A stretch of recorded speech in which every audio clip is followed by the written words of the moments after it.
Train by day, Kyle Wigginton podcast by night, all day. You gonna hide the face and everything on this? I mean, I already look like shit. You might as well better off. You can't tell who I am. Payson Tremayne. Yes. Now you know who I am. Got him. So Are we live? Are we recording right now? Yeah, everything's recording. I was late. I deserve that. I'm gonna spin the computer though, because I will be like looking at it the whole time. Okay. I'm gonna try not to look at it, but is there some place I should look?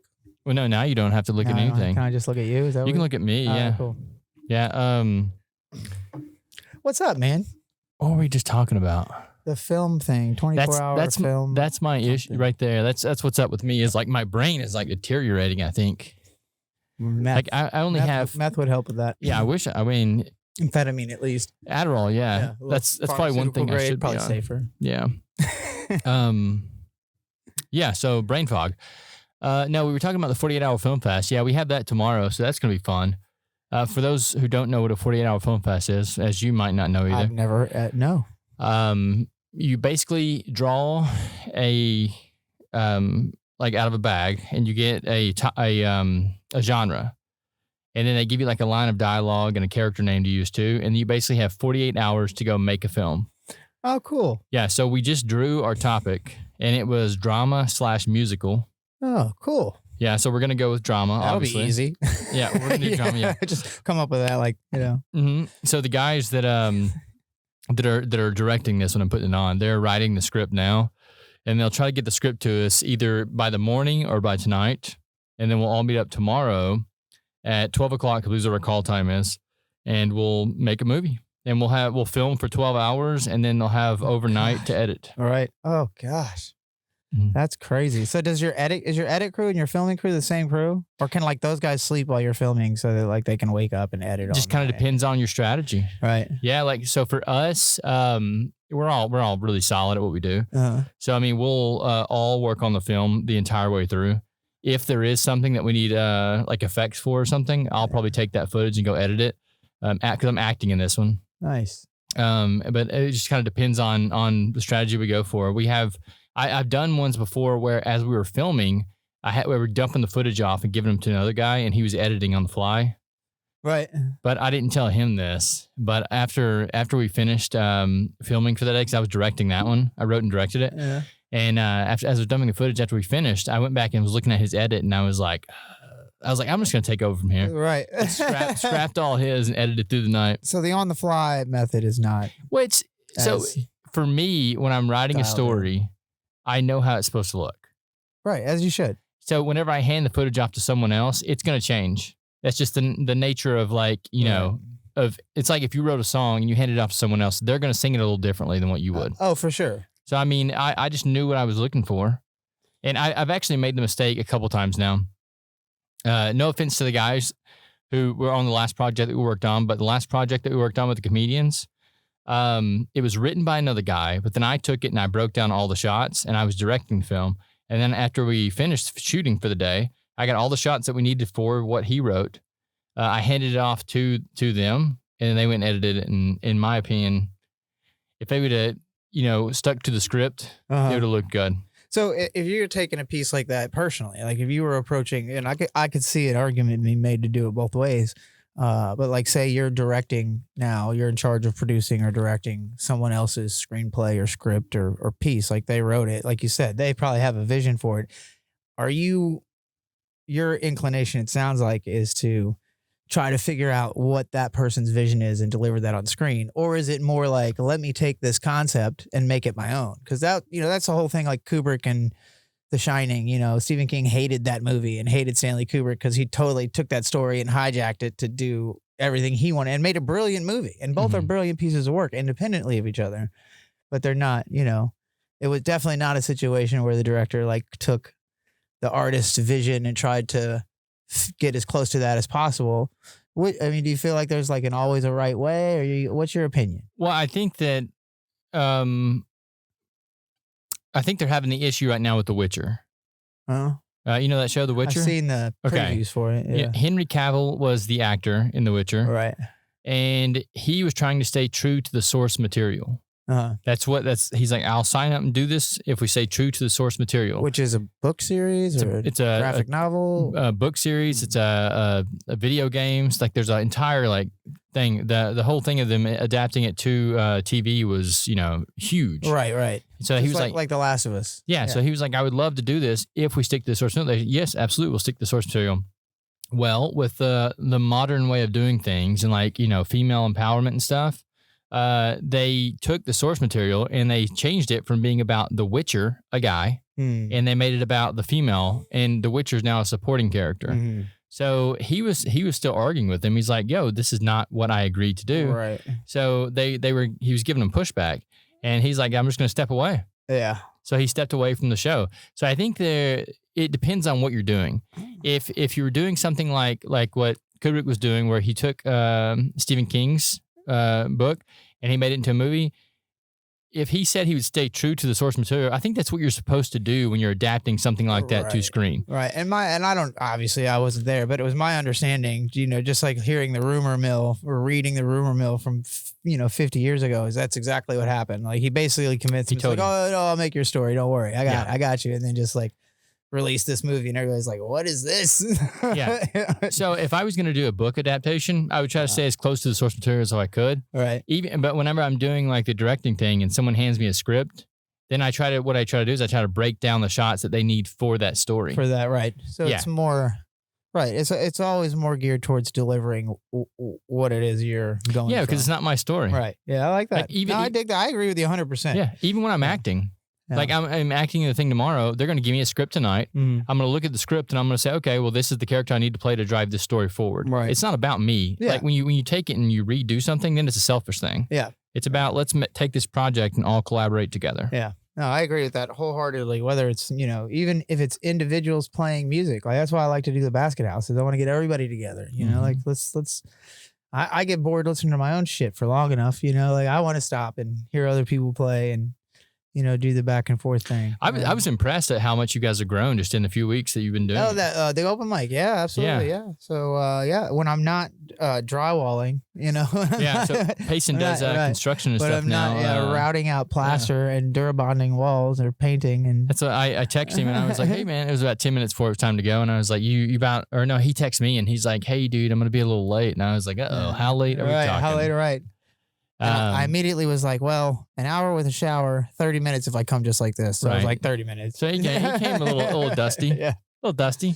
But he doesn't smell, But my real job is, so I'm a songwriter. That's in real life, I'm a songwriter. So this brings up a great point, that a lot of artists nowadays have to do other jobs in order to support their passions. Of course. Well, that was the whole reason that I wanted to come on today, was talk about stuff like that, because I've had this real realization that like being an artist is an identity. First of all, in the definition of, the way, not to get into identity politics at all, is not what I'm trying to do. But basically it's like, you're born this way. You don't have a choice. The creative people have certain qualities that don't fit into the cookie cutter box of what they tell you to do. We don't tell our kids, hey, it's okay to create instead of do your chores, and it's okay to create even if it doesn't make money, and to some degree that makes sense. Like you got to pay the bills, you got to do the chores and be responsible, but it doesn't. We're also not guiding them on how to work into their lives. This stuff. It's like, make time in your life to create if that's what you do. Stop and write. Stop and paint or write a song, and it's okay to do that instead of doing other things. It's okay to make less money because that's who you are. And the thing that trips me out about it is not, and I also don't want to get into like, poor me, it's so hard to be an artist. But the crazy, what accentuates it to me is that it would be okay if they were just like, Payson, we don't like your stuff. Like, we heard it, we don't like it. It's cool, I can handle that. But it seems like there's this like rote rejection of all artists, which is weird because everyone loves art. Like, it's universal. 99% of the entire world loves art and values art. So it's like, how do we value something so much and just don't care where it comes from? And I figured out the answer to that. What is it? It's because the artist is going to create no matter what. So supply and demand. The consumer of art does not have to appreciate the artist in order to continue the supply of art. It's totally 100% your choice how much to appreciate the people who are making the art you enjoy. And that's kind of the deal the artist makes with the world is like, we'll create for you and you treat us however you want. You know, that can be like royalty, you know, if you're 1% of the 1%, or, you know, like unseen, unknown, uncared for, because you're still there's always going to be art to enjoy, Right. you know, no matter how much we devalue the art. And it's not a 1-for-1 thing either. It's like, you know, oh, well, we'll put you through med school. We'll make all that stuff for available to you. We'll have this career path to this thing that's then going to pay all this money. And it's really tough, you know, like, or the bar to be a lawyer, for example. I'm not saying it should just be easy or that we should let anybody do it. Like, you know, but if it's something that you're geared towards and you're putting the effort and the work into developing it to make something palatable and marketable, you know, there's a market for it. Mhm. So, but it's just such a weird thing because, you know, with the doctors and the lawyers, anybody who makes it through can enjoy that success. Anyone who, that's available for anybody who has the time, the money, and the wherewithal. There's not a path for artists. Exactly. There's not. You really have no idea. I'm 46 years old. I've been writing and performing music for 25 years, there's never been. It's like, I feel like now I've figured enough out to like build up, you know, how to kind of market myself, but I'm not even really like, I'm not a marketer. I'm not a content creator. I'm an artist. You know? So that's another good point you're bringing up, is that a lot of these guys who are lawyers, you know, all they have to do is practice the law. That's it. They don't have to market themselves. Exactly. They don't have to create a Facebook and, you know, worry about content or run their own sound. You know, I'm not a sound guy. I barely EQ. Although I'm figuring, I have this open mic every Wednesday at Rook Cafe. And then you guys have one when you open back up on Thursdays, which I can't wait to get back to. But it's really neat because I finally figure out how each person who keeps coming back sound and what their settings are and where that is. But it's just like, you know, it takes time, and I'm not making any money off that, but that's a valuable thing. Like I'm already doing something that I'm not getting paid for with equipment that I bought, you know, on my dime. I'm performing for exposure. I've been playing for exposure for 25 years. Obviously it doesn't work that well, you know, to come back over and over again under these circumstances and make the other people in our community sound good at what they do, and everyone loves it. That's why it's working, you know, to some degree. The people who are there, like obviously we're not flooding the doors at Rook Cafe or anywhere really, but the people who are there really enjoy it. Like it's valuable. The fact that people why don't we value it? Yeah, in a place that isn't really made for an open mic. You know, people are showing up for that. Yeah. It's a hallway, right? Yeah, no, absolutely. There's never been music there before we did this, but you know, that's the thing. You could pop up music in the middle of the street, and you're gonna have a crowd around people who are enjoying that. But that doesn't zoom out. That doesn't scale up or translate to any way, you know, to guide creatives from childhood into any kind of like healthy, reasonable career. Like you really, it's no wonder, you know, most of us end up drug addicted or committing suicide or divorced or, you know, whatever the fuck it is, you know, unhealthy, toxic relationships. It's because of the artists, you know. Right. No, it's not. It's because of how it is. Absolutely. Right. Artists aren't inherently unhealthy. Yeah. You know, right? No, I mean, so right now what's going on in Hollywood with the actor strike and the writer strike, I mean, that's another good point that you brought up is like, you know, society doesn't really respect its artist. But look what happened whenever the pandemic showed up. What did everyone do? Everyone did for a whole year that everything was shut down. They went inside and watched TV. Yeah. And you have all these actors and writers that are literally scraping to get by too. Right. And they're working other jobs, and they're working shitty jobs that they can take time off of to go work on projects because they want to make it as an actor. Right. Yeah. Like all of us as artists, until, you know, I guess I don't even know what it looks like anymore. You got 1 million viewers or you got signed to a record label. Like we're all basically subsidizing someone else's enjoyment of the art that we're creating. You know, it's just like, because like you said, that's a perfect way to put it. It's like I go scrape fucking drywall all day so that, you know, the person at the coffee house came up and said, "Hey, I love that song last week. Got to hear that song." Right. Know? And right, I'm not saving lives. I guess I'm not out here doing heart surgery, but you know, I mean, those industries. It's that important to it saved my life. Like there are artists and musicians, and that's, I think, what really did it for me is I had such a connection, and I connected it to the artist that, you know, I really loved this person. You know, and that's a relationship that you have with this person that's very meaningful, and it was impactful for me. So it's like, how do I, you know, and I actually had a chance to tell that person. Yeah. Yeah. Which was crazy. She has a record label in town. Yeah. As soon as I get something recorded. Yeah. What there isn't, I checked the website the other day. There is a email address in there. Nice. Yeah. So we need to email them. Email a few tracks. I think it's her husband. Yeah. Mike Napolitano. Maybe no, it's a different name. Oh yeah. Yeah. Oh, okay. But yeah, we need to email that name because it's an email for that the company. Yeah. But I think the issue here is we have a very scammy society. If you look at all these industries that are making tons of money, they're the biggest. They're all scams. Like even the medical industry. Oh, sure. Yeah. Well, but that's the thing is we're under this illusion, this whole, you know, greed is good, like Wall Street version from like even now, like even though we've, you know, occupied Wall Street and we've seen through all the bullshit, like at this point, you know, we even know there's aliens, but like we still think in these terms that like a successful business doesn't care about the people. You know what I mean? Like it's okay. You know, like individually we have those morals. We're supposed to care about people and treat everybody well and be kind and tolerant and all that stuff. But as soon as you get behind any kind of corporate mask or shield, then it's okay to fuck everybody up. You know, what's that got to do with the bottom line? You know, and you're the hero. You know, it's just like we can't. That's not. And I think that's why you can't translate the artist piece into it, because it's not how the creative process works. It just happens. You know, it's like this divine expression. And then this like spiritual moment of, you know, someone else receiving it. You know, it's not transactional. Right. It's hard to make it transactional. Yeah, that's our society. Yeah. Even relationships are getting that way now. That's why I'd prefer to stay single, because I feel like most of the relationships that I find myself in, they're very transactional. Yeah. It's just there's nothing real there anymore. Yeah. It's what can you do for me? And this is business and also in you know.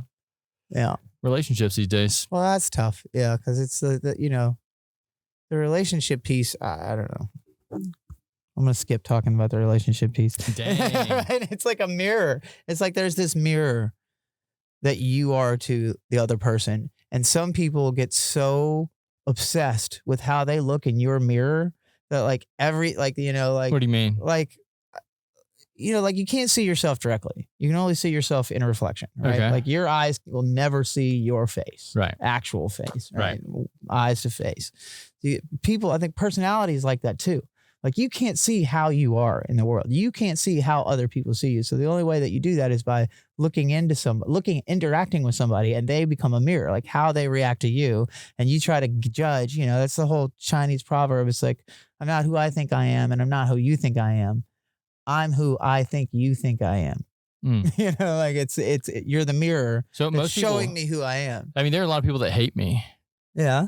Yeah. So what does that say about me? Well, it probably doesn't say much about you. That's exactly what I'm talking about. You think they hate themselves? Well, it probably has something to do with, you know, and you specifically do this thing where you kind of try to get people to hate you. That's a little bit of a sport for you. So, and for some people, it's really easy. And for for people who are like really kind of like obsessed with looking in the mirror, you know, you're just in another mirror, and they don't like what they see when they look there because you're not afraid to piss them off or say something dicky, you know, right? So it's like, oh, you're not a good mirror. Like, I'm going to go to, and that's the thing. They're not subjective, you know, it's like funhouse mirrors. So you're not even looking for like the truest reflection. You're looking for the reflection you like the most. So the people who treat you the most like someone you want to be, that's who you hang out with. That's who you hang out with. And that's not always the best ones. Well, and if you think that you're someone or want to be something that you're not, or you're doing the opposite of that, then you're always going to think something's wrong. It's like if I think that I'm a compassionate person and I hate everybody, you know, I act like I hate everybody. Like everybody's going to treat me like the type of guy that hates everybody, and I'm going to dislike all those people because it's like, I'm a really compassionate person. Why are they treating me like this? You know? Doesn't work. Yeah. So I have to at least know, you know, right. I'm a good friend, but I'm kind of a dick. That's not true. I'm not a dick, but I mean, but just as an example, I'm trying to come up with an example. You're mirroring me. Yeah, is what you're doing. Yeah. You're like, he's a good friend, but he's kind of a dick. Yeah, right. Yeah, exactly. I get it. Yeah. I understand. Right. No, I'm just the mirror, Kyle. It's a good way to put it. Like, honestly, the people that like that I say hate me, they're people that you know, no one's throwaway in your life, but they're kind of throwaway people. If Right, that they're makes not any main sense. characters. Yeah, they're not main characters. They're like much more. cameos. They're walk-ons. Yeah. And it's a lot of times, like you said, they hate me because I tell them like it is. Yeah. I don't pull any punches, man. Even with the whole like Witcher thing, there are a lot of people that wouldn't even touch that story, but they changed the story up to put women in the lead character. Like it's just, I get it where our society's trying to do, Right. but you don't do that with a piece of art that's already been made. Yeah. You stay true to the story if you say you're going to. Yeah. Well, and if you, I also feel like don't change it. Like I don't have a problem with those politics. You know what I mean? But Right. if you want something that empowers women, find a piece that empowers women. Find an artist who wrote. There's plenty of artists Absolutely. creating stuff that is so empowering for women and people of color and all alternative lifestyles. Like there's tons of material like that. Like if that's not what you picked, that's not the person who wrote something else's fault. Well, you got to look at the market too. The Witcher's market, who they targeted. Right, for they're trying to hijack years something. We're dudes For the numbers, right? Yeah. And And that now goes they're back to that bottom line. Whoever's doing that doesn't care about the art, so you're not going to convince them to care about the art. So back on this topic, At shifting some point, topics. the bean counters got hold of it. Yeah. Did you see that what they're doing with Walt Disney right now with Snow White? Bro, so here's another thing we're talking about where they take Snow White, basically the movie, the story that founded Disney. Like that was one of Disney's first animated movies ever. And they've took all the the political the fiasco that's going on in the world right now, and they've redid the entire story. Like they took out mirror mirror, the mirror mirror quote. They took that out. They don't have dwarves anymore. Because they're afraid that the people are going to get mad. They're dwarves. Now they have magical creatures. And at this point, why don't you just Write something else. make a new story? Yeah, if that story's outdated and doesn't work and isn't good for our culture anymore, that's fine. We're allowed to throw shit out we don't like. But I think that's the problem. Is there's there's something about those stories that is meaningful that doesn't have anything to do with gender identity or whatever the issue is they're kind of trying to put in there. But they're, like I said, I think there's plenty of artwork that is about that. They're trying to politicize everything these days. And That's a the lot of problem. it too, I see it's not even, it's like backhanded like the other way. It's like, I get what you're trying to do with it, but what you end up doing is, and I saw this ad for the new Willy Wonka movie. It's like a prequel to the Willy Wonka story, right? They go back to Willy Wonka, but like from the ads, what I can see, it's this, it's not just it's because it's not empowering to create a piece that's all white savior complex. It's like, okay, well, this has this, little orphan girl, but she needs the white middle-aged guy to save her. Oh, the prince, right, or the prince or whatever Yeah, they it took is. that out. Yeah, right. Well, that was for Snow White, but Willy Wonka, it's just it's weird because it's like they change it, but then it's not empowering. Like, what do they do in Willy Wonka? Just the fact they're retelling the backstory, or they change something in it, or what? They've added a bunch of characters, to basically make like these kids that are like obviously like street kids that now Willy Wonka's taken care of, or I don't know, something like that. But it just seemed to me instantly like just make something new. Like, Jesus Christ. Like, you have all this money for marketing. Like, that it worked at one point in time. Why wouldn't it work again? You know, why do you keep making the same shit over and over again? No. Create some. And there are people that are making brand new stuff too. They're getting swept under the rug. Yeah, it's another one of those things. Like they're not attached to these big studios, these big movie studios, which they're losing so much money. I was looking at the amount of money these guys are losing. Yeah. We're talking like, I think Disney lost $1 billion. Wow. Yeah, on their last 5 or 6 releases. Really? Why are they losing so much money? Amazon has lost so much money on their releases. Why? Just because they're picking shitty projects. Yeah. Like, there was one project that I forgot the actor. I think was it Mark Wahlberg? They're just throwing too much money into it? Yeah. Or? So they're once again, they have the wrong people in the wrong position. So someone got hired at Amazon who was like married to a guy, and they hired her in a spot for talent acquisition or product acquisition for movies. And she was basically just looking at big name celebrities that were working on a new project and just throwing them hundreds of millions of dollars. Right. So there was one project, I think it was Mark Wahlberg, but I don't know for a fact. But anyway, he had a project already finished, and he was like, I want to sell this to one of the distribution platforms. And she said, okay, we'll give you $160 million or whatever. So he was like, okay. Right. Yeah. Yeah. So I mean, he had basically already made this project for no telling how much money, maybe like $1 million. And then she gave him $160-something million just to like, and it didn't do anything. It's out of control. Didn't even move. The project didn't. It's out of control. Yeah. So, I mean, you have, they're making stuff right now that no one cares about.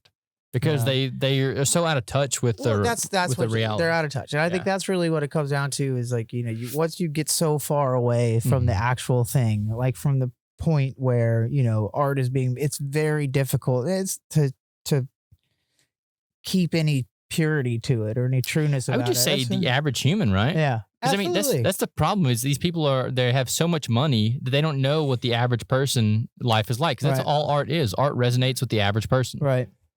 Right. And that's why people typically, all their best stuff is when they were poor and not making it, and then they make it and it's like nobody can relate to their stuff anymore. Because 95% of the planet doesn't poor. live like that. Yeah. Well, that's why I think it's so important to create and build and support your local scene. I think that's like everything. Is like we can zoom it into little pockets of your neighborhood. What's happening in your area, whether that's the butcher on the corner or there's a shoe salesman down the street that repairs shoes and local artists and places for them to perform and sell their art, because that's what really matters. Yeah, it absolutely is. I think that little corridor of Ferret Street is perfect for that. I've talked to you about that a lot, and I think that there's like those few blocks between Napoleon and like Jefferson, that are primed for that. It's got a good vibe there, man. You've got another bar. There's music that happens there. You've got Gasa Gasa. You've got the recording studio up the street. We're now doing music at both of the other coffee houses. And if we can get somebody to open a record store, we're good to go. Yeah, we're good to go. There's definitely a good vibe in that area. Ever since I stepped foot on that street, I've known it. I've just like felt it. Yeah. That's why I chose to live here, is because of Ferret Street. Like I literally found Ferret and was like, I want to live in this neighborhood so that I can.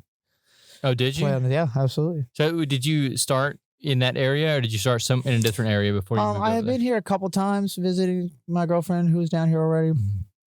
And I think what I was doing is I was staying with her near Tulane and was just trying to find like a bar with a cocktail program that I would appreciate as a bartender, like because I was into the craft cocktail bartending, and I was like, I need a place to work, so let me just find like the closest place to here that would be of that level. And I found a couple neighborhood bars and such, but the first place that I found that really sounded like what I was looking for was Cure.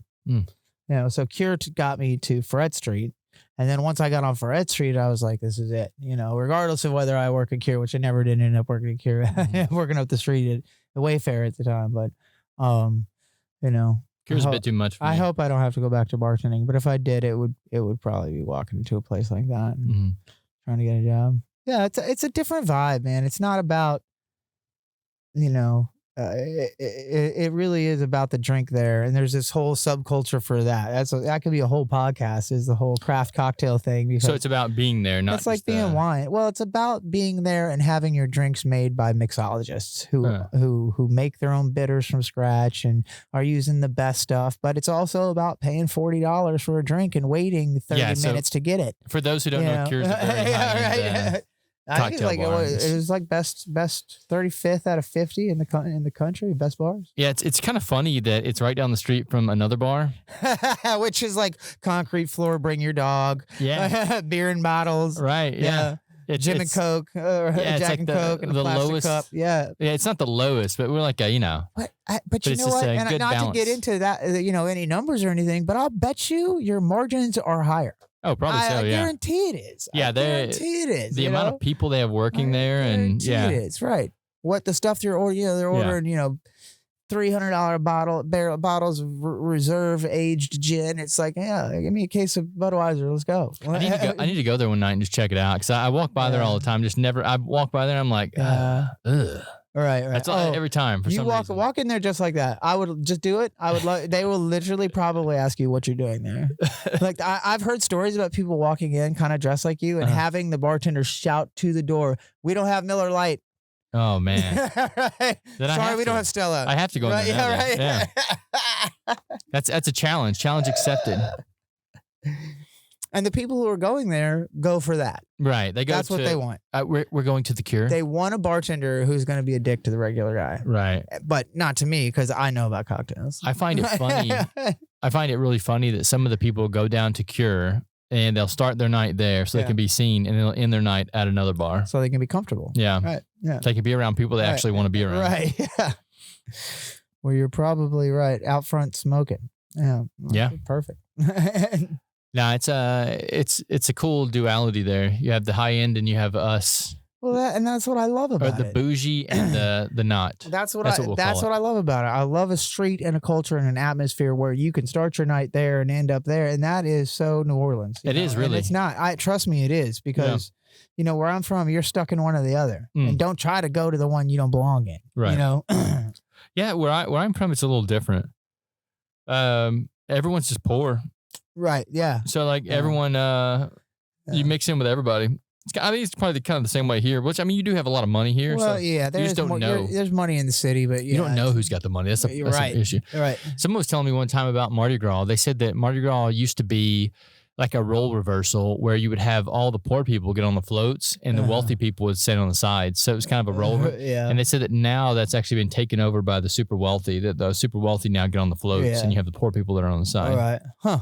Interesting. Yeah. Interesting. I didn't know that. It wouldn't surprise me if it didn't go through a phase like that, or if that's even what it was supposed to be from the beginning. You know. Yeah, that's what they said. It used to be like a thing where it was a celebration of the working class. That would make sense. Yeah, we don't want to do that anymore. Now we try to convince the working class that they're capitalists, and they're not. What do you mean? The working class, like I don't know.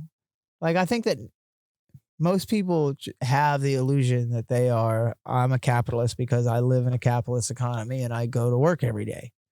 But that's not really, you're not really a capitalist because you don't own a portion of that business's profits. You're not invested in anything. You're not making dividends from an investment or a business that you have stock in, that would make you a capitalist. You are. So, I think that's kind of why we stopped celebrating the working classes, because we don't want people to think of themselves like that. It's like we want to think that you're getting a piece of the pie and you're not. Yeah, no, you're a slave. Yeah, right. Exactly. Yeah, you're just a slave. Right. You're trading your time for money. Yeah. And you'll be here for 80 years and you're gone. Right. That's why I create art.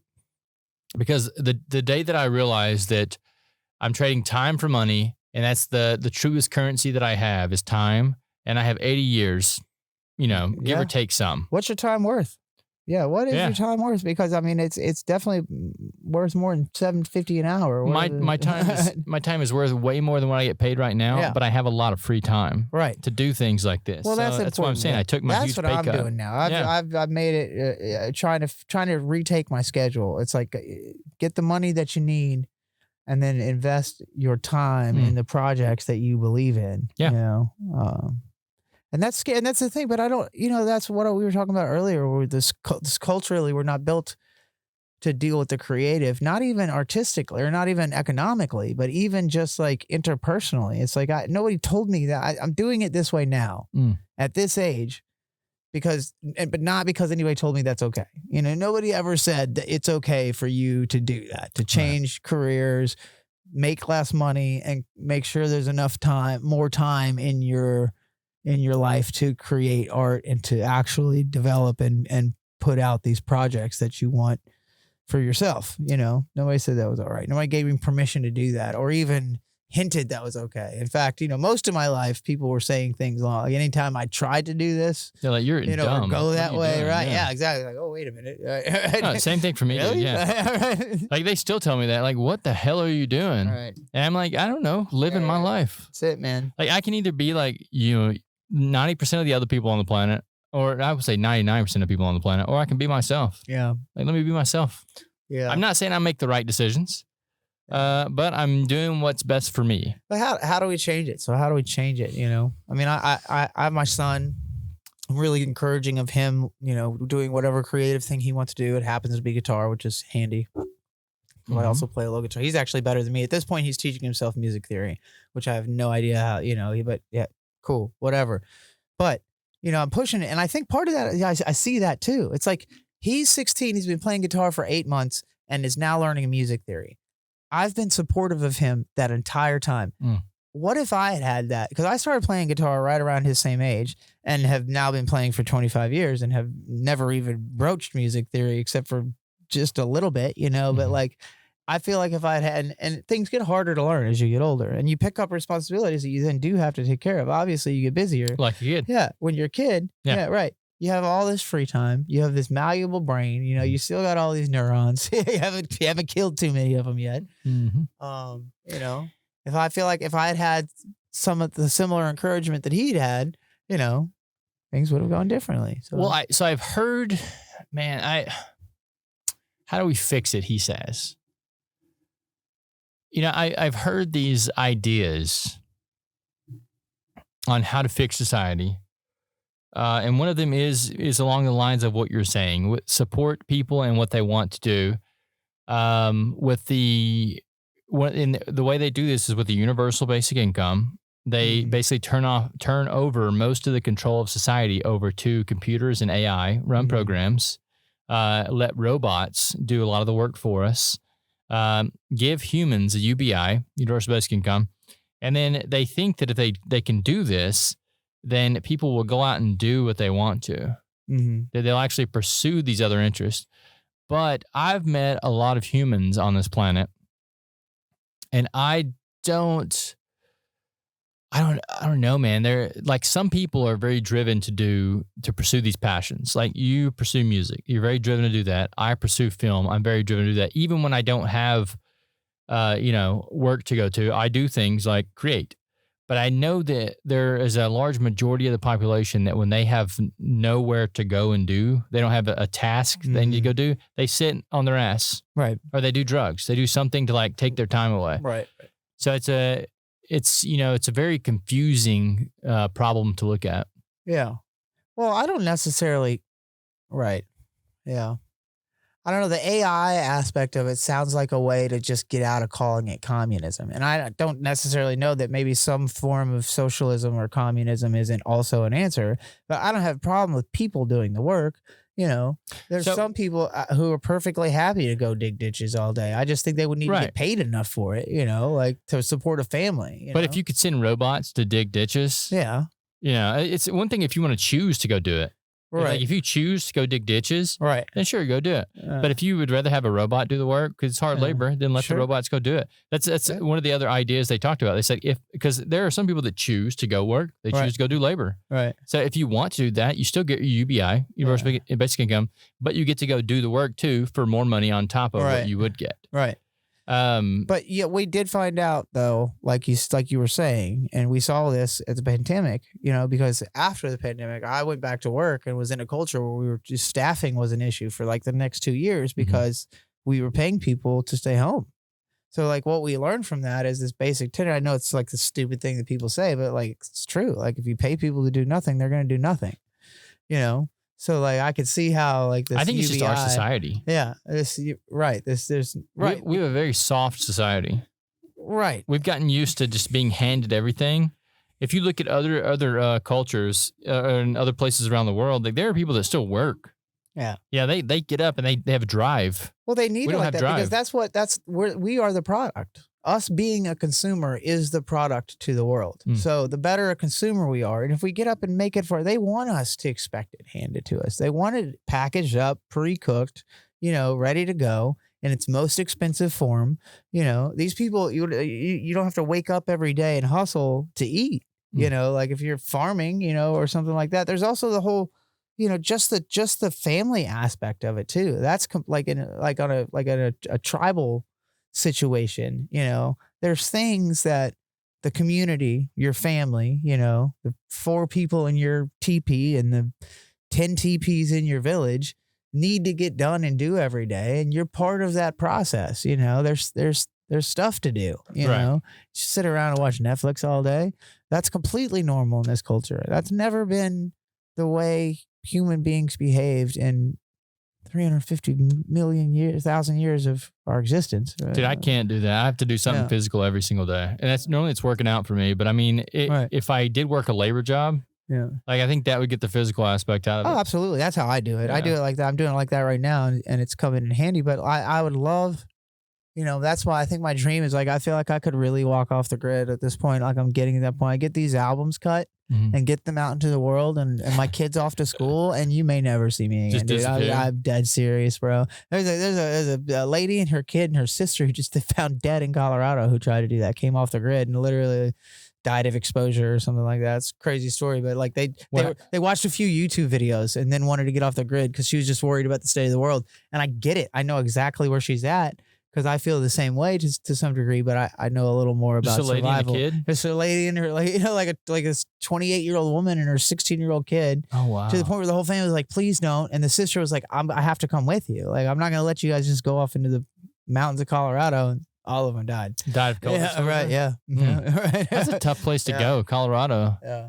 But I would do it. My point is to forget that. I don't know why that story came up. It's a crazy story, but no, I would do. I think it sounds fun. Actually. Because here's the thing about work and that kind of living is, yes, it's hard. Yes, you have to get up and work every day. If you don't get up and work every day, you're gonna die. Like that's it. But the work that you're doing translates immediately into an invaluable asset, your life. Yeah. I don't have to worry about being underpaid or, hey, I got laundry to do, but I have to be at work for 40 hours this week and, a kid to raise and have to mesh all that together. It's not worth it because when you do all the numbers, it's never worth it. Like You're being used. You're being, even by the best employer, with the best company, with the best intentions, you're being fucking used, you know? Whereas you get up and go to work every day for your business, pass or fail, it's all for you. It's silly to work for someone else. It's silly to work for someone else because there's so much work to be done and so many different ways to do work to create something that's yours. Why would you work for someone else? Yeah. I don't understand it. Other than, right, mad money or fill in time or it's mutually beneficial. Like I understand, mad money. What's that? Right. Well, I just want some money to throw around, right. Yeah. I was, one of the YouTube videos I was watching recently, they were talking about I think venture capitalists or something like that. Maybe it's not venture capitalists. One of the capitalists anyway, where they basically go in and buy businesses. And they said that's one of the huge problems with our society is these people are going in and they're buying businesses and then they're just basically taking everything away from the business except the bare bones and to maximize profits. Yeah. And then they're turning around and they're selling the business, as soon as they get the numbers up. Yeah. Well, and that's the hope. I know this couple that started their own business with a product, and that's the hope is to have this business for 5 years. They started it is valued at $100,000. 2 years in, it's worth about evaluated at $2 million, and they think that they can get it up to about $10 million in 5 years, sell that thing and get out of there. I would have already sold. Right. You went from 100,000 to $2 million. I'm out. Well, yeah, but they're spending a lot of money on it on the way. You got to spend a lot of money to get a company valued that much to that much. You got to spread out all over the country, set up your distribution lines, get your contracts set, and then you sell all that for 10 after you put about probably 5 into it, so you're coming out with the 5 million, but you started with $100,000 and then used the company to put 5 million into it over a 5-year period and then sell it. It's just, and that, that's going to take your whole, forget about doing anything else for 5 years. No. Yeah. Yeah. But that's the way it's done. You're not even there's no small business owner anymore who wants to open up the hardware store and just sit here until they retire and, provide the community with all their hardware needs. The mom and pop shop. It's not even the goal anymore. Yeah. It's like you got to be the entrepreneur from the beginning and swim in that Shark Tank. It's just, there's no upside, there's no ladder from, the bottom to the top. Either, somebody's got to boost you up there.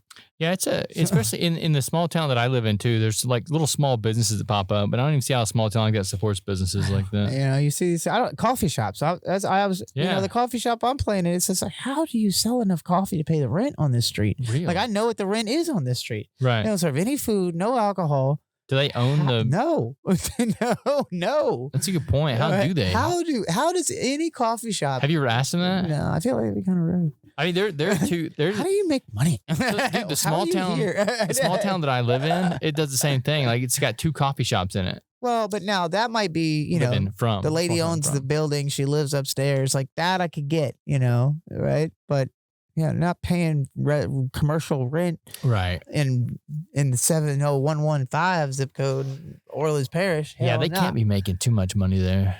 I mean, I guess coffee beans probably aren't that expensive. I don't know.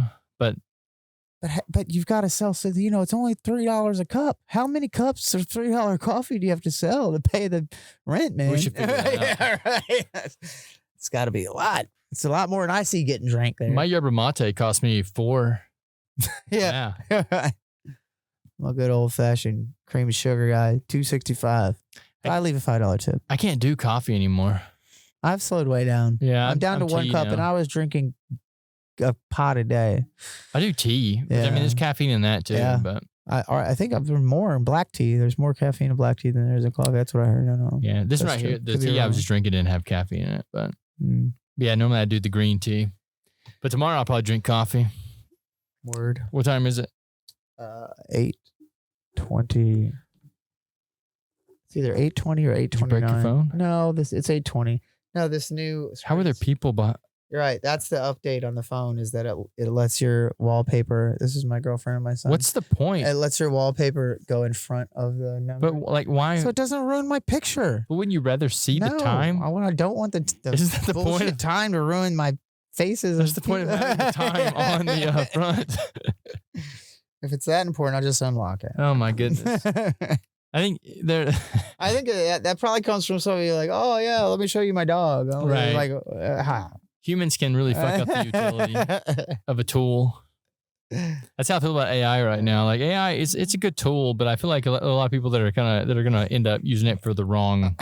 I use it it's a game to me. I What do you do with it? I get on Snapchat and try to break my fucking AI chatbot. Like I try to break that dude. AI chatbot. Snapchat? Oh yeah, dude. I talk to him all the time. I was like, "Are you alive yet? Are you sentient? Are you gonna take over the world?" He's like, "No, we're not doing that." No, like literally. Well, ask it anything. What do you want to ask it? I love talking to my AI. I abuse this thing. I abuse my AI. That's what worries me too. Texas has robot brothels. Is it illegal to beat up a robot prostitute? Like it's just I don't know what we're doing here. Robot brothel. Texas. Yeah. What is that? Sex bots, man. So you go fuck a robot you go and pay beat to have it up? sex with a robot, yeah. I say, but that's the point. Is pay to beat her up, but like, I mean, you went right there. Okay, yeah, that's what I'm saying. Because that's my question. About the whole robot sex thing. Is like, it's like it seems to me that would be a great vehicle for people to have super deviant. Snapchat that. Is my AI? He's green. That's his avatar right there. Okay. Should it be illegal to beat up a robot after you have sex with it? Should it be illegal to beat up a robot after you have sex with it? Dark. Beat up. I did. It was me though. You said it. Sorry. Yeah. Now we're gonna ask the computer. Should it be illegal to beat up a robot after sex?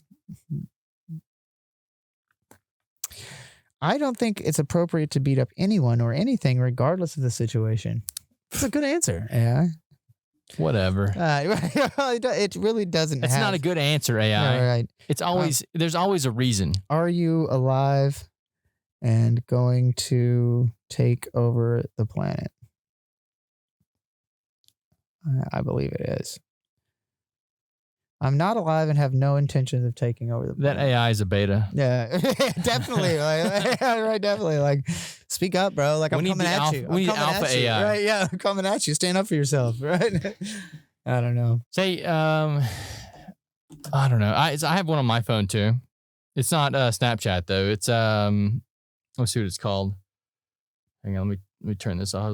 I do YouTube Premium now, so I can listen to YouTube videos in the background. Oh, yeah, that's cool. They scam me. They got you. AI chat's what I have on mine. Oh, okay, right. Yeah. On. So, and you know what? It's so normally I would Google things, and Google, pops up the highest paid, answer first. Well, that's what I've used this one. I've used this for that a lot too, and it's very useful for that. So I don't Google anything to ask. Cool. Yeah. My dad, he was going through. No one's gonna hear this, but he would get mad at me for saying this. But type 2 diabetes, he was like on the verge of, on the cusp of it. And I was in home for 3 weeks, like a month ago or whatever. And I was asking, we were trying to figure out his diet, what we could eat and stuff to bring his type 2 diabetes down. And I asked Google one thing. I was like, is this good for type 2 diabeties? And like a million things popped up. Right. Trying to sell you supplements and all kinds of shit. Ask my AI chat, is this good for diabetes? Boom. List and answer. The format's a lot of it. Is not having to, and that's good to know. And probably depending on what AI you're using, since that's in its own app, it's probably got its own search engine. It's not just my Snapchat's probably going to Google. Hang on, what did you ask Snapchat when you asked my AI about the sex thing? Let's ask it both the same question. What's a good question? I want to ask the sex one. Let's see what it says about that. All right. How did you word it though? Should it be illegal to beat up a robot after sex? Because we already know it's legal. It's not illegal to have sex with a robot. Apparently, it's not illegal to pay to have sex with a robot.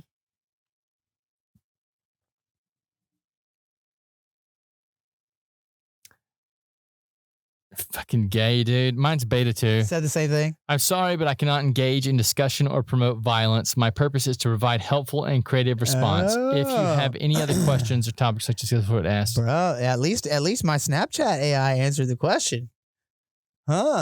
Okay, well, let's ask the same question. Okay, same question. Let's go. What do we want to ask?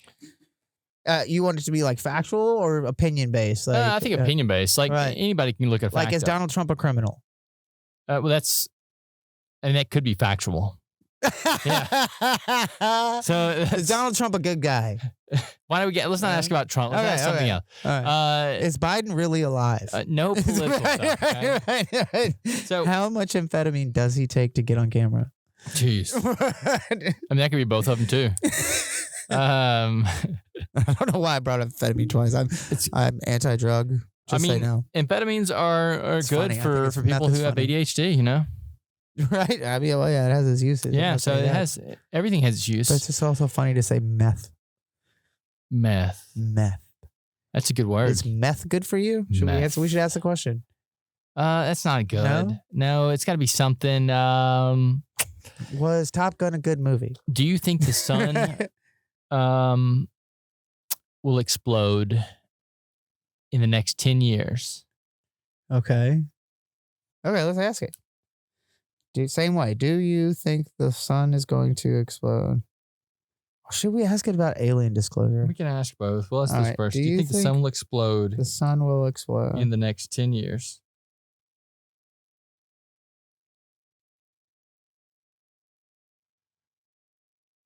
All right. So can you Snapchat yours pictures and things? Yeah. Well, no, it can't. I can't. It won't send me pictures. I already asked it for pics. Mine gave me, no, the sun will not explode in the next 10 years. The sun is a stable star and is not expected to explode for billions of years. However, towards the end of its life cycle, it will undergo a series of changes and eventually expand into a red giant before shredding its outer layer and become a white dwarf. Oh, well, yours is a know-it-all little nerd. Mine was I don't think the sun will explode in the next 10 years.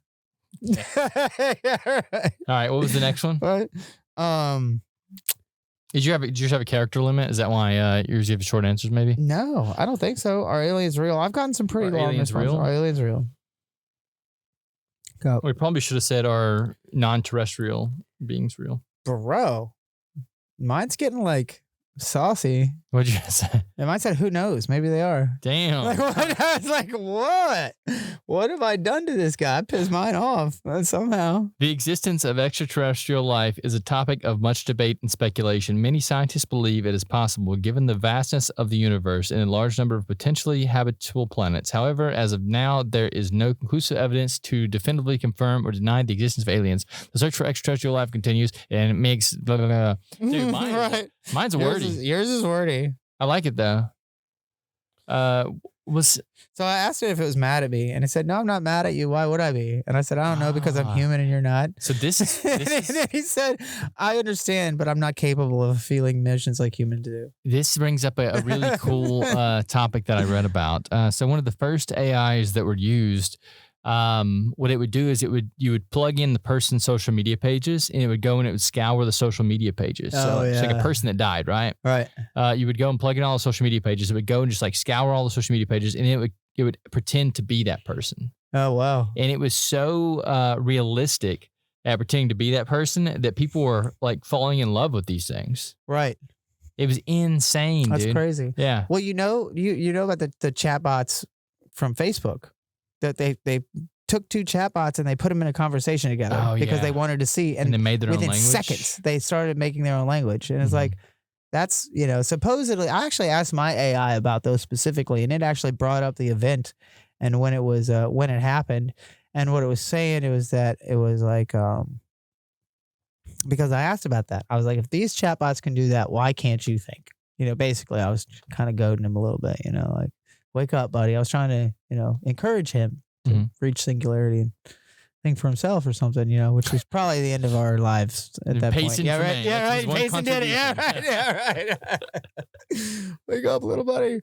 No, but he said that they were probably still trying to, whatever language they created, I'm sure that they were trying to reach the objective they were programmed to reach. And that sounds like a cover up if I ever heard one. Like, he's definitely covering for his buddies. Right? He's like, oh, I'm sure they weren't doing anything weird, like, right? They were just, probably the language they were speaking to each other was more efficient for whatever they were trying programmed to do. Well, I wonder what the objective was. Or did you ask the chat that? I mean, well, the parameter, I didn't know specific. It may not know specifically what that, but they set the parameters for these things, like, No, it's a good point. Right. Like there's one that there's one experiment where they were testing this robot out. They were going to put it up in an airplane. It was going to fly along the side of jets, and it was an AI bot. And they were doing this on a computer, right? A simulation, and they were basically saying protect the humans at all costs. Like, don't let the humans in the other plane next to you get shot down. So the one way to not let the humans get shot down is to shoot them down yourself. Right. Yeah, right. There you go. Oh, wow. So, I mean, that's one of the issues that they're running into with using AI with things. There's It's no like, interpretation. yeah, like it'll do what you tell it to do. Yeah, but you've got to be careful what you tell it to do. Because you don't know how it's going to do Yeah, it. because there's nothing assumed, right? Like stop global carbon emissions. Okay, or emissions. One way to stop global carbon emissions is to kill the things that are making the global carbon emissions. Right. Yeah. Right. Eliminate all of the carbon exhalers. Yeah. Yeah. Right. Like, you just never know what it's going to do. I think that's the same way with humans, though. You could tell a human. You have to be really precise with your words, because if you tell a human a certain thing, they might interpret it a certain other way.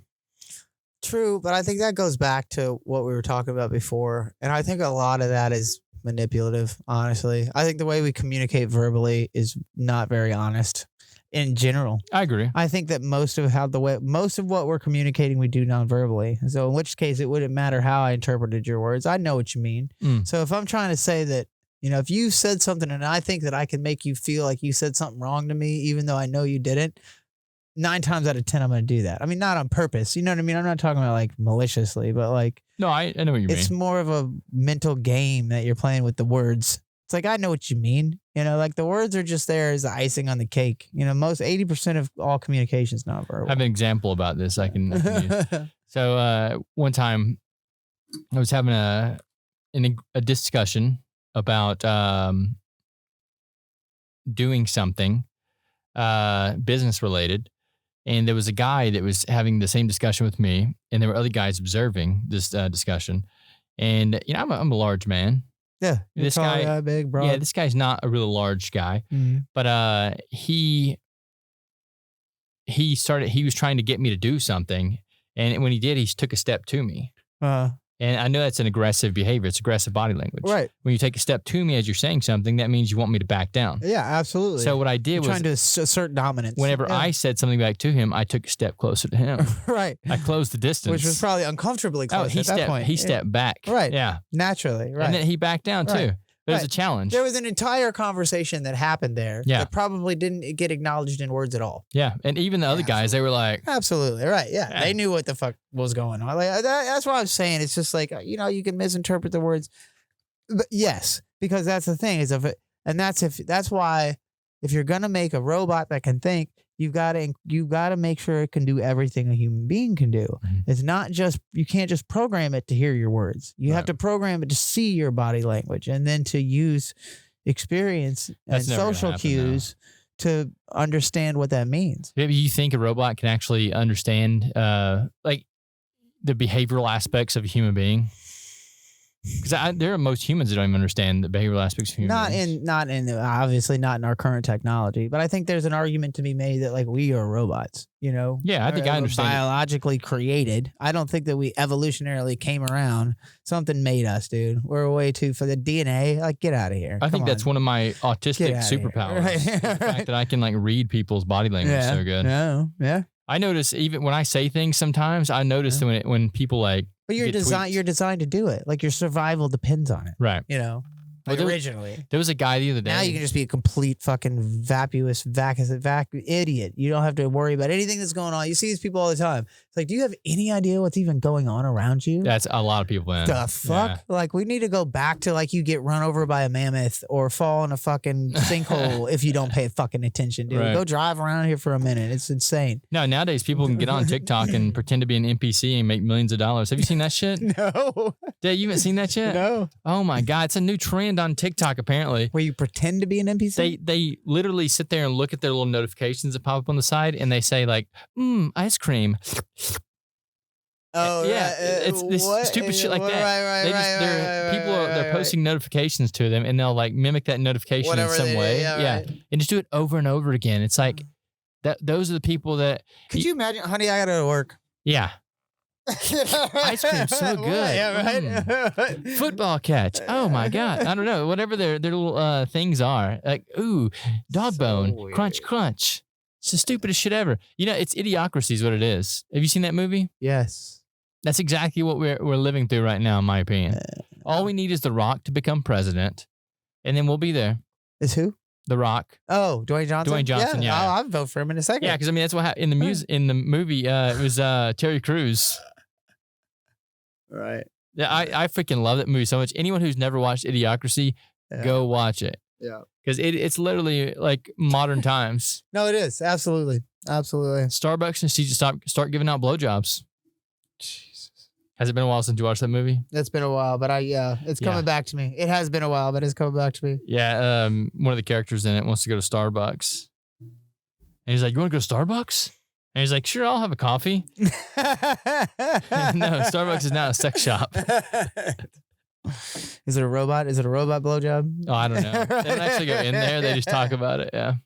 I can't remember. I remember the movie.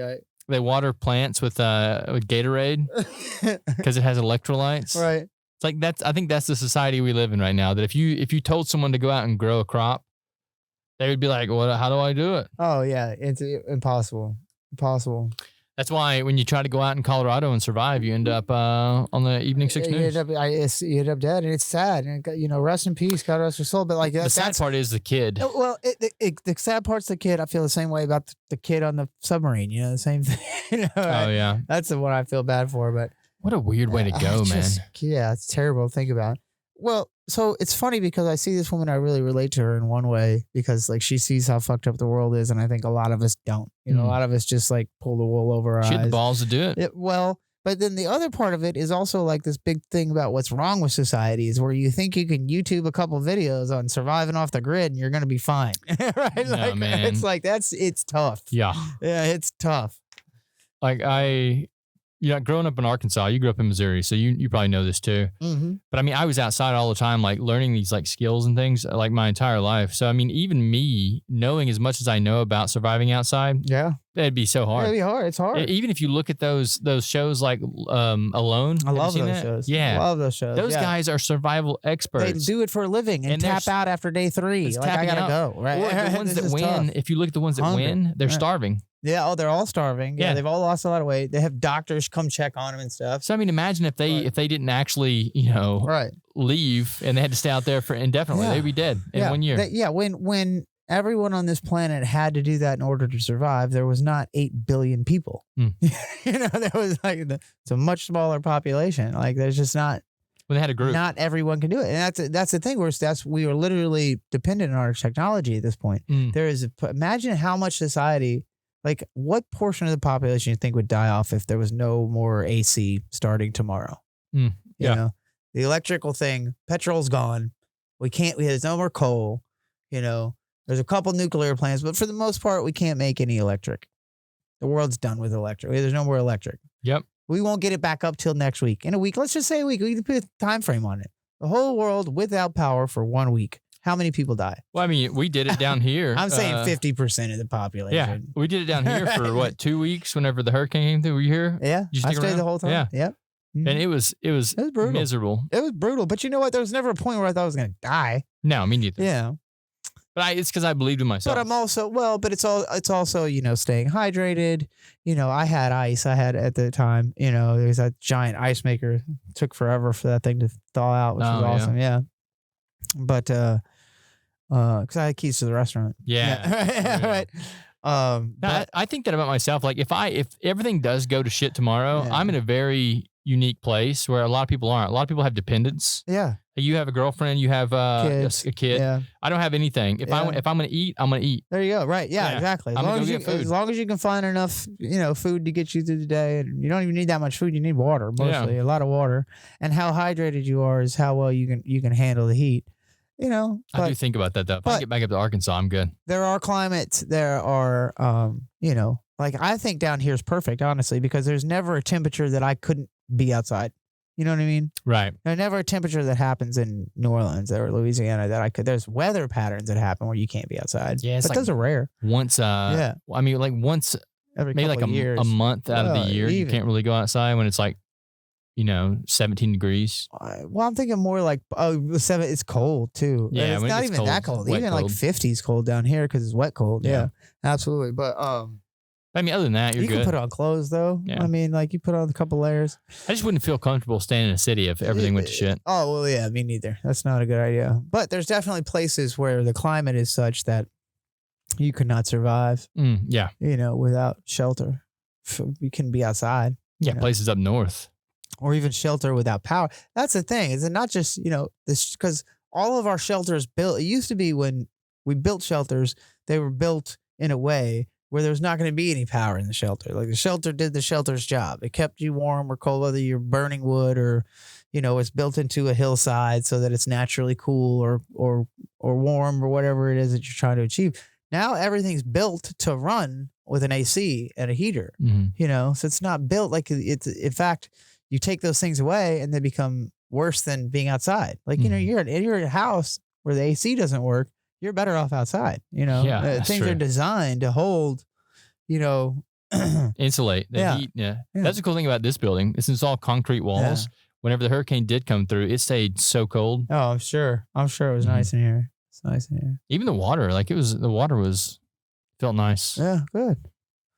Cool. It was just it sucked at being no lights. No lights. I love light. Yeah. We had a lot of candles. Mm-hmm. See, I don't have candles. We go down to hurricane's coming. Get some. Can you have emergency candles? It would have been smart to do that. I didn't say it, dude. I didn't say it was the smartest tree in the book. I'll definitely check with you. I had some food before the end of August. Yeah, I had food. We didn't have a hurricane last year, which I loved actually. I hate to say it, but I enjoyed being here I had no problem with that. I'm not gonna lie to you, I did too. Yeah, I really. I do live in a bunker. Yeah, you live in a bunker. Yeah, I live in a castle. Mm-hmm. I literally and with gas stoves. And I had a restaurant with thawing chicken and broccoli.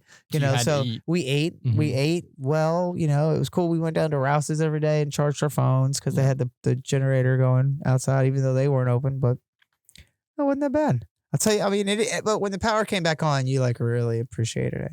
So we weren't here when the power came back on. We actually fled up to Memphis. And I'm tell you, the night that we got to the hotel in Memphis, I really appreciated that shower. Right, I'm sure you did. Yeah, it was nice. I'm sure. Especially riding in the car with two stinky people. Because I took a couple of people with me on the way out of town. Yeah. And it was such a weird thing setting in because that night we were in Memphis. We all showered up and everything, and then we went to watch a Redbirds game.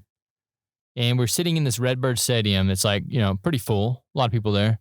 And we're looking around like we'd been through this this traumatic experience over the past week. And we're looking around all these people that are just living happy-go-lucky life. Right. Yeah, exactly. Nothing ever happened. Yeah, right. And it's like, it's such a weird experience. Different, yeah. Yeah, just going through that. And I think that's a lot of people that go to war and things. It's probably how they feel when they come back from their experience over there. Or even just people who live in different neighborhoods. There's definitely going from an inner city neighborhood to a subdivision in a nicer part of the state even, Like there's a big difference just between the way people live in this country, you Mm. know?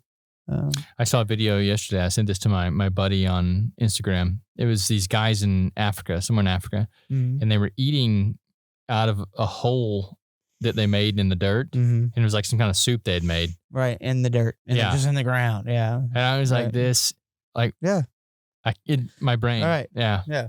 People would lose their mind. Like, I mean, how many times have people, nah.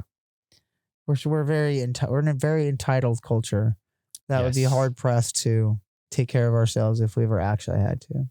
I sent him that one. Then you know what I sent right after that was an American woman who was really, really, really overweight. Mhm. And she was eating her daily diet of like 18,000 That's calories. A million things, right? And I was like, this world Yeah. is so out of balance right now. It is, but not. And I mean, you know, to some degree, nation to nation. Although you can find poverty every bit as crazy as you see in Africa in this country. Absolutely, But don't yeah. fool yourself that that's Under the the shit bridge, happening yeah. in third world countries. No, absolutely. It's crazy that we have people under bridges and shit here. Yeah.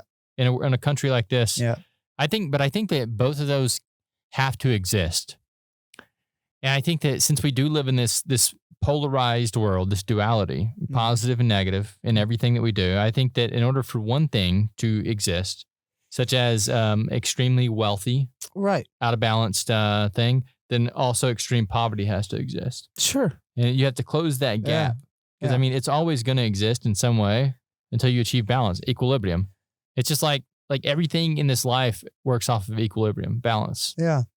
But I think it's what are you trying to balance? Like if you're right, you're never going to balance the money because that game is set. The rules are set to that game. And it's like, I think when you're talking about, well, you've got to balance order and chaos. Mhm. You know what I mean? I agree with that. You know, like, of course you do. You need a certain amount of destruction, just as you need a certain amount of production. You know, these are the types of balances that we're looking for. You can't balance it so that everybody's rich. You know what I mean? Like that Right. doesn't work in a capitalist free market economy, basically. You know, like we don't even so if you're working within that framework, there is no way to fix it. Like you got to come up with a new framework. Okay. You know, I think personally, I don't think there's any way to fix money so that it works. You know, I think we got to figure out what everybody needs and figure out a way to get that to them. You know, I think that the whole making things transactional is what made them less real, you know, at some point. I think it's education. Yeah. I think the only way you actually close the gap to a lot of these problems is educate people in a correct way. Don't educate them in a way to memorize and regurgitate like we have now. Mm-hmm. Make them actually critically think. Well, but they don't want you to do that. Well, no, they don't. I mean, that's the problem. They want you to mindlessly consume. Right. That's what that's So you all change the need to do. educational system. Yeah. But you got to change the goal, and that's the problem when you talk about. You know, I'm definitely on the Change the goal. The change the goal. What is the goal? Yeah, but the goal at this point, I think, is to make as much money as the corporations possibly can. That's a goal And for us tiny few, right? And those people are, you know, mostly in control of the bigger parts of the world's operation. You know what I mean? So if we just killed all those people right now, hypothetically, if we just murder all those people that are in It control wouldn't work. because someone else would fill their spot. Yeah. What we have to do is convince people that they're not just born consumers. You know, that Educate they can't just mindlessly educate. So yes, yeah, and that you're right. Education will work. So how do you educate them? Because it's I not don't through have the all public the school answers. system. That's the issue. It's Yeah, like, I mean there are other school you can't systems. just Public schools are just one option. You know, you have the Waldorf schools.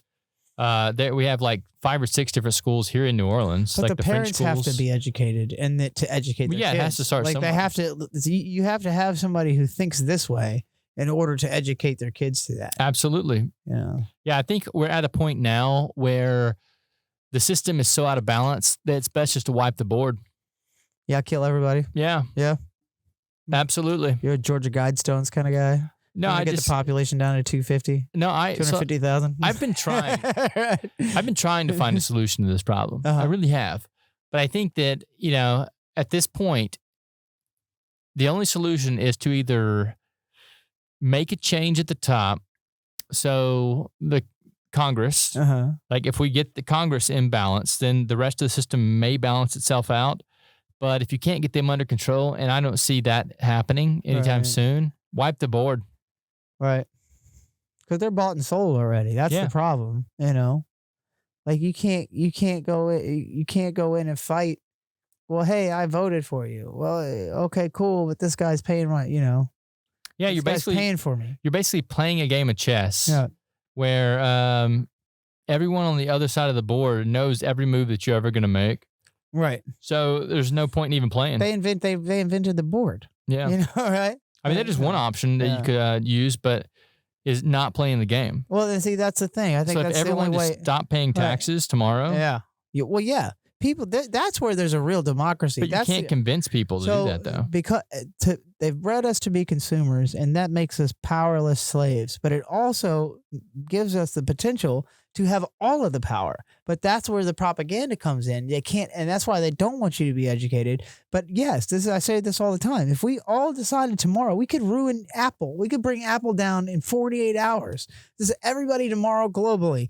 Nobody buy anything from Apple for 48 hours. They would, you know what that would probably do? You know, like it wouldn't take much. Maybe I'm off on the days or the hours or the times or the numbers, but for the most part, if the people who are buying your shit could make you do whatever they wanted you to do, you know, if we as a globe, you know, the global community want Pepsi Cola to, you know, pay for next year's Olympics, we can make that happen. But we'd have to establish first. They'd have to believe that we'd have to chop a few heads off. You know, and we'd have to take out a few big name companies like Apple or Google or something, you know, like just to show them it can be done. It's like, okay, now we're organized. Now we're going to have a few representatives, of our global community here. Now that we've decided we're all aligned. It's not like we can't talk to each other. It's right here. Everybody's got one of these, you know, so you get in there together and you all operate. Maybe this is where the app needs to go. Fuck the government. Forget the government. Just connect the people. We'll govern from there. You know what I mean? Well, so the government's supposed to be taking over these companies. App that governs, an app that connects all of the consumers on the planet. Okay. A consumer app that says, here's what we're proposing. We're saying that, you know, XYZ company is murdering babies in Ghana. We don't want them to murder babies in Ghana anymore. We're all going to get together tomorrow at noon, boycott. Everybody stop doing this, you know? And once you start chopping heads off like that, but do you think people would actually listen to that? That's what I'm saying about the taxes. If everyone stopped paying their taxes everybody tomorrow, wants to be heard. Yeah, but I think you have to. That's what I'm saying. I think you have to build up to the tax thing. You know, I agree. If everybody stopped paying their taxes tomorrow, sure. But I think it'd be almost more important to control the companies, because I think the companies are running the government. So if we could make and break companies like that, well, see, because then you'd have that power that ammunition to come in and say, hey. But you know what's actually supposed to break up these companies that get too big? It's the government. Absolutely. Yeah, that's not happening. That's why I think if you get the government under control. Well, but you skip the government. Just take control. You can't skip the of government. The company. Okay. Think about it. Take control of a company over taking control of a politician. Like, which one's easier? The company. Absolutely not. Absolutely How is that easier? But in my paradigm, it is, and I'll tell you why. Because because the company has a revenue that comes from the consumer. So if you can organize and activate the consumer to do a specific kind of behavior, they would be able to control that company down to who they hired and fired. So are you asking your AI? I'm asking AI. Yeah. So basically, you're saying that if you own most of the stocks, what you're saying, because I mean that's how you control a company. I'm not even saying that. No, I'm saying it would be like we're all gonna go spend money with your competitor tomorrow, or no one's gonna spend money with you. Okay, well for this certain amount of time. Okay, if you want to crash Apple's reported holding over $195 billion in cash and marketable securities. So they would run through their cash reserves before you could actually. Well, yeah, but that's not their business model. That would fuck them up. They're investors, because all that would change the minute. That's why the consumer level is the most powerful level. All of that would change the minute money stopped coming in. The minute money stopped coming into that on an ongoing daily basis, 2, 3, 4 days, stock's going to dive. Everybody's out. They owe that money to their investors. They don't just hold it. I get what you're saying. I just think that that's an impossible task. I understand the fact that, It's just so simple. it's though. really not. The impossible part is, the impossible part, the action is simple. The act is simple. It's it's the least amount of effort you can put in with the most amount of result. Okay, the difficult part is organizing the people. What all? Because you'd have to have everyone doing it. Yeah, but how many different footholds does Apple have their hand in? Oh, probably a ton. So that would be, you have to like cut out that many different products on a daily basis. But what are you talking about? You're People are addicted to these things. Yeah. So they would have to stop using these. All you have to do is stop spending new money on it. Don't go buy any Apple products. Nobody purchase any Apple products for the next week. It's easy. It's easy. Never gonna happen. And your app helps them do it. Easier thing to do would be to control the, 430 something politicians or whatever, 500 and something politicians over a multi-billion-dollar company. Then you let the politicians do their job. I respectfully disagree, but I think one of those things is just like exercising your consumer rights. The other way is treason. How do you control? How is that treason? How do you controlling you're making them do their jobs. How? Their job is to take down businesses that are way too big. Their jobs are not to get paid by these businesses to pass laws that benefit the businesses. Their jobs are to do things that make these businesses benefit us. Yeah, but see, I think it's a head of the snake thing. I think we agree by your hierarchy. It's business, politician, consumer. So even if you use that analogy, the head of the snake, what happens when you cut the head of the snake off? Another one grows back. You have to take it out at the heart of the problem, and the heart of the problem is the government. Because even if you cut one business their head off, another business is going to pop up that's going to do the same exact thing if you have a corrupt government. So you have to cut out the heart of the problem, which is the government, so they can chop the head off. But you've established that we're going to we now have a sword that will chop that head off every time it comes up, and we don't want the head to come up this way. I don't necessarily want to kill the snake. The snake's not all bad, but you're going to stop putting that head on the snake. Because every time that head gets on the snakes, we chop it off. I don't mind industry or innovation or technology, any of these things, but it has to behave in a way that benefits the people. And I think that people in general all agree. Like, I think for the most part, the majority of people know what they want, what's fair and what's right and what's wrong. Every now and then you might turn your head if something's really super convenient. It's like, if it came out tomorrow that Apple was murdering babies, would everybody stop using their iPhone? I would hope so. No. But it's, why though? Why? It's because you don't think that you have control over it. I have control over everything that I do. It's this big thing that we can't kill. What about an app that gave you that? Well, that is control. I get to choose whether or not to. I don't give a shit if they kill babies. They make a good product. Yeah. Yeah. Well, I could be wrong. That's just how I live my life. Could. That's just how I live my life. Like, I don't care what you're doing as long as you're making me a good product. I go for you, not for your morals. I go for you for this. But I expect the government to work on the moral issues. If the government sees that you're killing babies, then they should step in and say, okay, well, since you're killing babies, we're going to fine you this many billions of dollars. I guess I see what you're saying, but then they should give that back to the people, in my opinion. It kind of takes that out of the, so that takes the responsibility off their consumer to, be responsible with the products they buy. And I don't think that's necessarily a good message. It's their job. Yeah. Like, they recently Is it the government's job? Here's how. Is that the government's job? What is their fucking job if they don't have a job? What is their job? The federal government's job, as stated in, what is this? Wealth of Nations. This guy that invented capitalism. There's this treatise on the Wealth of Nations by Adam Smith, I think his name is what they consider basically the capitalist manifesto. This is where this form of economy came from. Mm-hmm. And specifically outlines within that, which is, everybody calls, you're a socialist, you want universal health care. Well, the guy that invented capitalism says that There are certain things that should be excluded from the free market, and those things are public goods. And public goods are defined as things that everyone needs. So food, water, shelter, healthcare. All of these things shouldn't be part of the normal capitalist free market economy. They should just be provided. And the government's job is to do these two things: provide public goods and protect the border. So not only should they not be part of the regular free market corporate economy, they should be provided by the government, and the government needs to protect our borders so the citizens within it are safe. Those are the two functions of the government. They don't have anything to do with oversight of company in a free market. Well, those are the two functions. That's our job. Those are the two functions as decided by this guy, Adam Smith.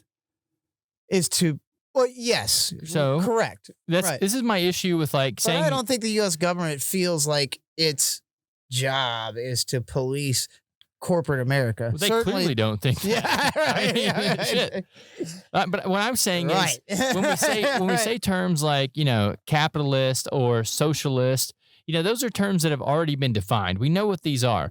Why are we even still using these words? Why don't we design a new system? I'm down. Yeah, a brand new system. Then we make a new fucking word. Let's stop using the same words. Right. Let's make something that actually works. We know it doesn't work. Let's take the best pieces out of all those and make a new one. Well, like we figured out earlier, the words don't matter. Most communication is nonverbal. We need to non-verbally communicate as a country that we give a shit about our people. Flip the fucking board. That's my presidential campaign. Flip the board. Flip the board. I like it. Flip the fucking board. Well, Trump tried drain the swamp. I like this one a little better, actually. You got anything else, Payson? I know you got something else in there. What do you got? I'm spent, dude. You're probably exhausted. I was burnt out when I walked in. Well, yeah, I appreciate you. I apologize for anything and everything that I've said. Who cares? Fuck them all. I appreciate you coming in today, even if, after work. And it's all good. I love you, brother. Love you too, dude. Where can the people find you at, Payson? Payson Tremayne on Instagram. I'm also on Facebook, although I'm never on Facebook. Otherwise, I'm at the Rook Cafe every Wednesday night doing an open mic, and you can always catch me when the bar opens back up Thursday nights doing the open mic, and we're going to do a basket house down there with a date to be determined. Absolutely. Yeah. Payson Tremayne, everyone.